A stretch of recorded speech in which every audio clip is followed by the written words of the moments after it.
बिनु विश्वासे भगति नहीं, तेहि बिनु द्रवहि न राम। राम कृपा बिनु सपने हूँ, जीवन लह विश्राम। गोस्वामी जी स्पष्ट कह रहे हैं, बिनु विश्वास भगति नहीं। अगर विश्वास ना हो तो भक्ति नहीं हो सकती है, भक्ति ना हो तो बिना भक्ति के भगवान कृपा नहीं करते, और अगर भगवान की कृपा ना हो तो मनुष्य को जीवन में कभी विश्राम नहीं मिल सकता। विश्राम और आराम ये दो शब्द बने हैं, अगर दोनों का एक अर्थ होता तो दो शब्द नहीं बनते। दो शब्द है ना, आराम और विश्राम। हमको लगता है दोनों का अर्थ एक ही है, एक अर्थ है तो दो शब्द क्यों है? अरे कुछ तो भेद होगा ना। तो हमारे संतों ने कहा भैया भेद तो बहुत बड़ा है, बस कोई समझ जाए क्या अंतर है दोनों में। आराम, जब केवल बाहरी तन को सुख मिल रहा हो तो ये आराम है, लेकिन जब मन को सुख मिल रहा हो इसका नाम विश्राम है। सो सुखदाम राम असनामा, अखिल लोकदायक विश्रामा। यहाँ गोस्वामी जी ने क्या दर्शन कराया? गुरुदेव ने जब राम जी का नामकरण किया तो ये नहीं कह रहे अखिल लोकदायक आरामा, क्या कह रहे हैं? अखिल लोकदायक विश्रामा। आराम तो भैया तभी मिलता है जब जगह अच्छी मिले। अब आपको कोई कांटे के बीच बिठा दे, अब के आराम करो तो आराम मिलेगा क्या? नहीं मिलेगा। आराम के लिए तो बैठने की जगह अच्छी हो, भोजन भी हो पेट में, तब जाके आराम मिलेगा। पर विश्राम, विश्राम ऐसी विषय वस्तु है कि वो गोस्वामी जी जो 5 वर्ष की अवस्था में दर दर की ठोकर खा रहे हैं, वो भी परम विश्राम में रहते हैं। वो शबरी मैया जिसके जीवन का आधे से अधिक समय प्रतीक्षा में निकल गया, वो शबरी मैया झोपड़ी के बीच बैठकर विश्राम में रहती है। वो जटायु जी जिनके पंख कट गए हैं, जमीन पर पड़े हैं, भगवान की प्रतीक्षा में हैं, पर पंख कटने का दर्द नहीं, वो विश्राम में है। विश्राम का तात्पर्य कहाँ? जहां आपके मन को सुख प्राप्त हो, जहां आपके मन की शांति हो। एसी चला दो, कूलर चला दो, पंखे चला दो, बढ़िया रेशमी मखमली गद्दा बिछा दो, अब आपको उस पे लिटा दिया जाए, आप कहोगे बड़ा आराम मिल रहा है तो आराम। उतने में आपके पास फोन आ जाए कि भाई साहब आपका ना 50 लाख का घाटा हो गया, जो टेंडर डाला था साहब फेल हो गया। आप बताओ एसी पंखा कूलर में भी पसीने छूटेंगे कि नहीं छूटेंगे? इतने सुख के बीच बैठ करके कैसी अफरा तफरी मच गई मन में। वही पंखा है, वही कूलर है, वही बिस्तर है, वही आप हैं, पर अब आपके मन में शांति नहीं है। क्यों? क्योंकि ये तन का आराम था। जब तक मन आराम में ना हो तब तक जीवन में विश्राम नहीं आता है।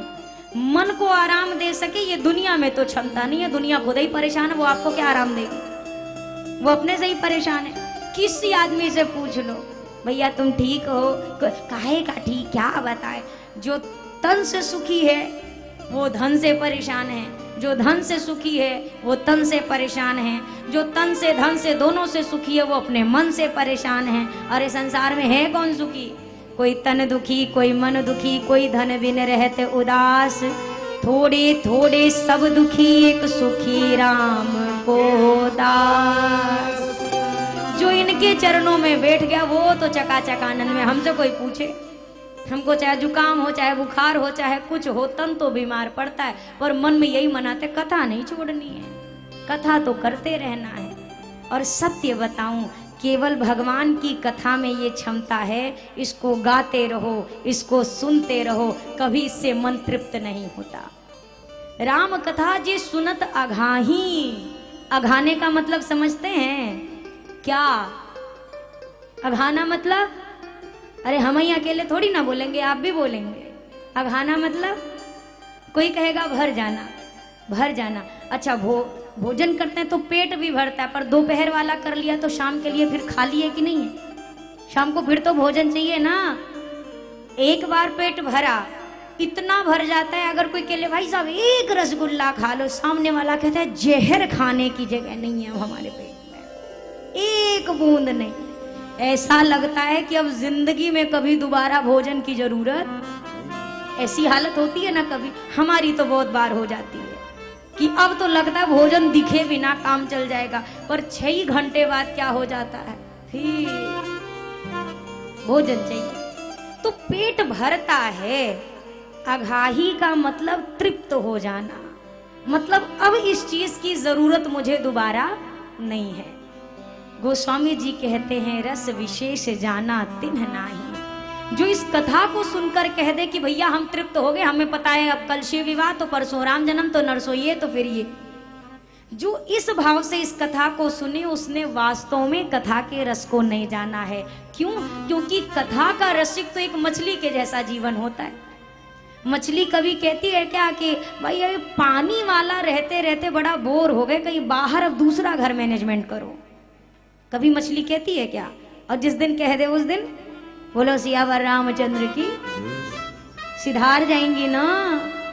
अब कोई भक्त कभी ऐसा कहता है क्या कि हमारा मन बस अब नहीं चाहिए? जिस प्रकार से मछली जल से बिलग जाए तो उसका जीवन समाप्त है, उसी प्रकार भक्त के जीवन से अगर ये कथा चली जाए तो भक्त का जीवन ऐसा लगता है समाप्त है। गोस्वामी जी महाराज जन्म लेते ही गोस्वामी जी के जीवन में कई विलक्षणताएं थी, बहुत अद्भुत जीवन। जन्म जब लिया गोस्वामी जी ने तो जैसे एक विधि होती है ना, नाल काटती है दाई, गोस्वामी जी की नालक छेदन की विधि नहीं करनी पड़ी थी, पहला आश्चर्य। दूसरा आश्चर्य क्या, गोस्वामी जी का जब जन्म हुआ तो उनके शरीर की बनावट 5 वर्ष के बालक के जैसी थी। तीसरा आश्चर्य क्या, जन्म जब लिया गोस्वामी जी ने तो जन्मते ही गर्भगृह में ढोल नगाड़े शंख की ध्वनि सुनाई दे रही थी। चौथा आश्चर्य क्या, गोस्वामी जी के मुख में जन्म से ही 32 दांत थे। पांचवा आश्चर्य क्या, जन्म लेते ही गोस्वामी जी रोए नहीं, उनके मुख से निकला राम राम राम कहकर जन्म हुए। पर वाह रे संसार, आज के समय में भी अगर कोई बच्चा राम राम कह के जन्म ले तो आदमी देखने को जाएगा कैसा अनोखा बालक जो राम राम के। पर ना जाने क्या गोस्वामी जी में के जीवन में ठाकुर ने लिखा है। उस समय जब इतनी विलक्षणताएं हुई तो दाई आई दौड़ करके तुलसीदास जी के, गोस्वामी जी के पिताजी के पास। आत्माराम जी ने पूछा क्या हुआ? पुत्र हुआ है। आत्माराम जी ने कहा तो ऐसे दुखी होके कोई बताता है बेटे की खबर? बेटे की खबर खुश होके बताई जाती है। उसने बोला कोई हमें बेटा नहीं लगता, हमें तो लगता कोई ब्रह्म राक्षस का जन्म हुआ है। अरे क्या बोलती हो?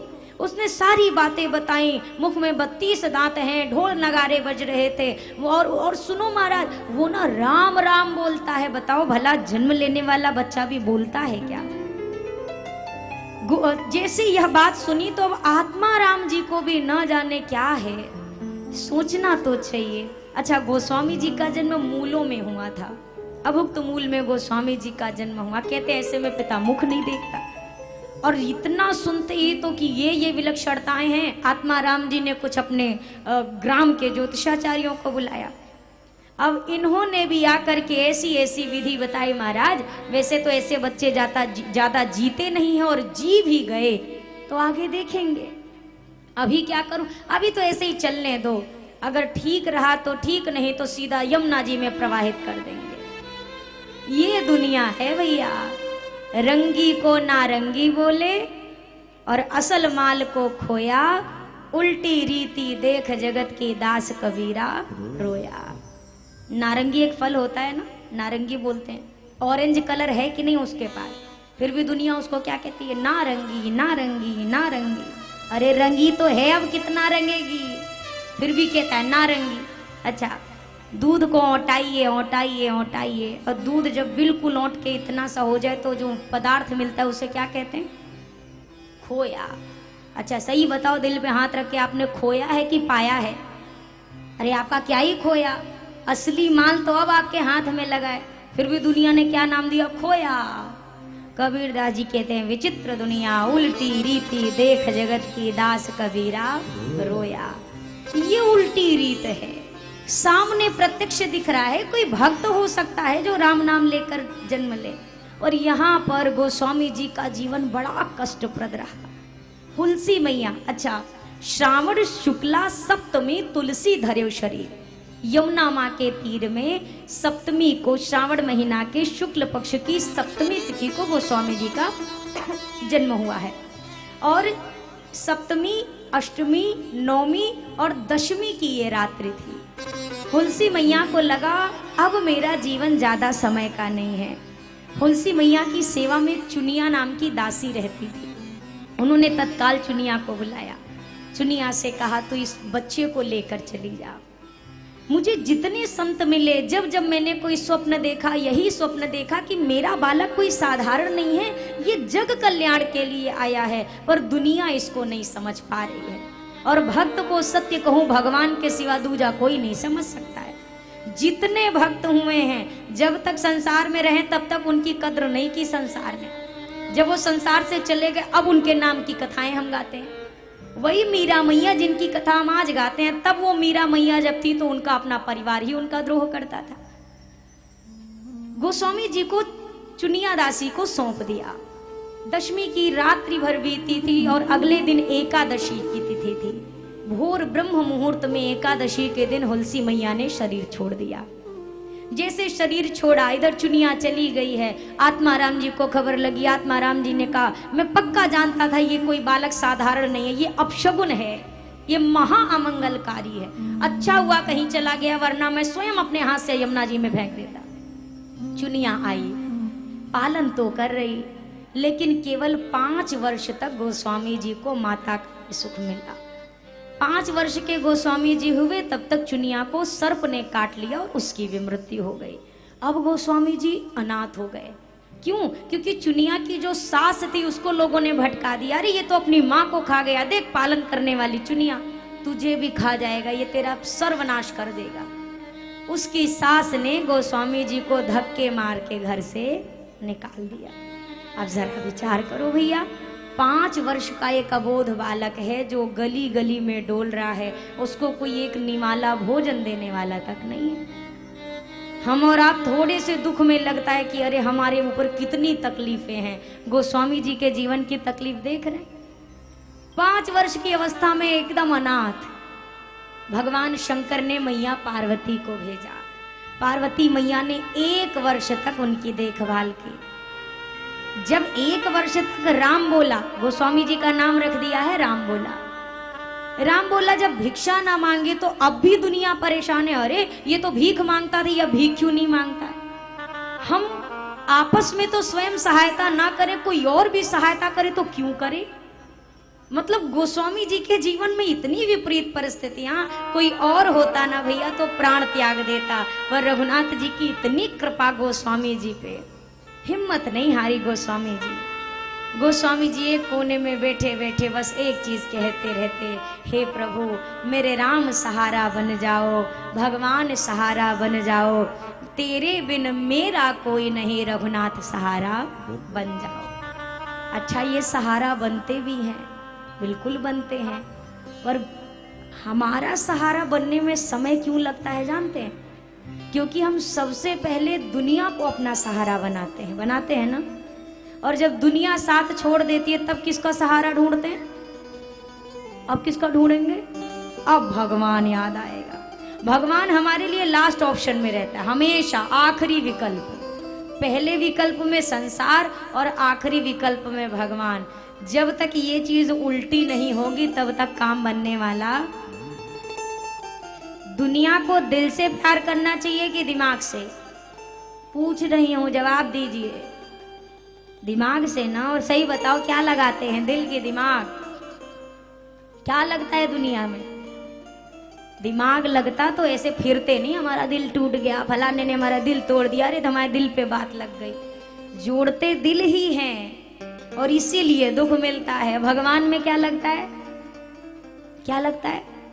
दिमाग। इलायची दाना का डब्बा भरा, इलायची दाना समझ रहे हैं ना, जो भगवान को भोग लगाते हैं, मिश्री और मूंगफली, वो डब्बा भरा हुआ है।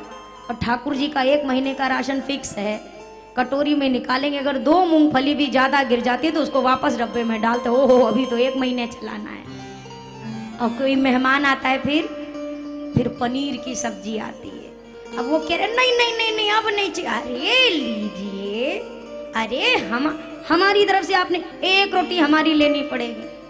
अब खुद से पूछो, आपकी दिल लगता है कि दिमाग लगता है? कहाँ दिल जुड़ा, कहाँ दिमाग जुड़ा? मैं एक कई बार दृष्टांत बताती हूँ भैया कि एक व्यक्ति को पेट में तकलीफ थी तो वो वैद्य से पुड़िया तो ले आया। फिर आते आते उसने कहा आंख में भी कुछ तकलीफ लग रही है, तो वैद्य ने एक और पुड़िया बना के दे दी। बोला एक को पीना है घोल के पानी में और आंख वाली को लगाना है। घर आते आते इसकी पुड़िया बदल गई। जो आंख में लगाने वाली थी उसको घोल के पी गया, जो घोल के पीने वाली थी उसको आंख में सुरमे की तरह लगा लिया। और ऐसा परेशान हो गया, फिर गया वैद्य के पास, लगा वैद्य को चिल्लाने, कितनी खराब दवाई दी, मैं तो और बीमार पड़ गया, मेरी आंखें फूल गई, रोते रोते हालत खराब है। वैद्य ने कहा हो ही नहीं सकता, पुड़िया दिखा। कौन सी पुड़िया, कैसे खाई? उसने दिखाई, ये वाली खाई है, ये वाली लगाई है। वैद्य ने कहा मूर्ख आदमी, ये लगाने वाली थी, ये खाने वाली थी। उसी प्रकार भैया दो पुड़िया तो सबको मिली है, एक दिल की एक दिमाग की। अब पुड़िया बदल लेंगे यहाँ पे आके तो बीमारी तो होगी, फिर तो रोना ही है, रोने के सिवा कोई दूसरा रास्ता, फिर निश्चित रोना पड़ेगा। इसीलिए पुड़िया न बदलने पाए। पुड़िया ऐसे संभाल के रखो कि जहां दिल लगाना है वहां दिल ही लगे, जहां दिमाग लगाना है वहां दिमाग ही लगे। भगवान कम ज्यादा, भगवान 56 भोग पे ही रीझेंगे, भगवान ज्यादा देंगे तो ही रीझेंगे, इस चक्कर में नहीं पड़ना है। हमें केवल अपने भजन करने पर ध्यान देना है। मेरी बात को ध्यान से सुनिएगा, मैं कथा भी कहूंगी। केवल भजन करने पे ध्यान देना है। कब करना है, कैसे करना है, ये आपकी सुविधा के ऊपर निर्भर करता है। भजन को मुसीबत बना के नहीं करना है, भजन को आनंद बना के करना है। आज के समय में भजन क्यों नहीं होता जानते हैं? क्योंकि भजन का मतलब लगता है झंझट, एक और काम। अब आदमी सोचता है हमारे जिंदगी में पहले से काम कम नहीं है, एक और काम काहे को ठेका का पाल ले, उससे अच्छा छोड़ दो। बाकी काम छूटेंगे तो जिंदगी बिगड़ेगी नहीं, और अगर ये काम छूट गया तो जिंदगी बचेगी नहीं। भजन काम कोई झंझट नहीं है, भजन आराम का विषय है। भजन आपका बिस्तर पे भी हो सकता है। वैसे 108 बार राम नाम ले लो तो बड़ा ही अच्छा है। 108 माला करने में कितना टाइम लगता होगा? कितना लग जाएगा आपके अंदाजन? 10 मिनट, 15 मिनट, 10 मिनट। उसके पहले हम बिफोर टाइम करा दें तो करेंगे? चलिए करते हैं।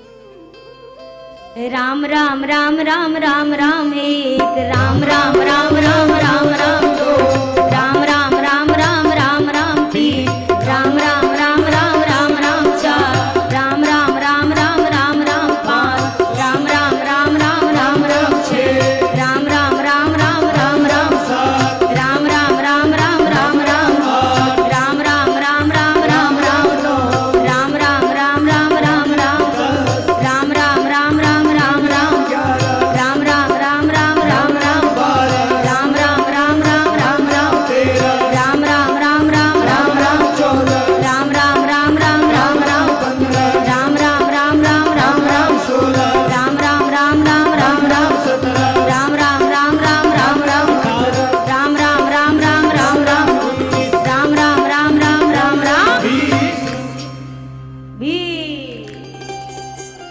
अब जोड़िएगा, इसको कैलकुलेट करना, 20 भी नहीं जाएगा। 18, 19 के भीतर ही आपका 108। कितना टाइम लगा? आदमी अपने बेडरूम से निकले और रसोई तक घुसे, इतने बेरा में 108 माला हो जाएगी।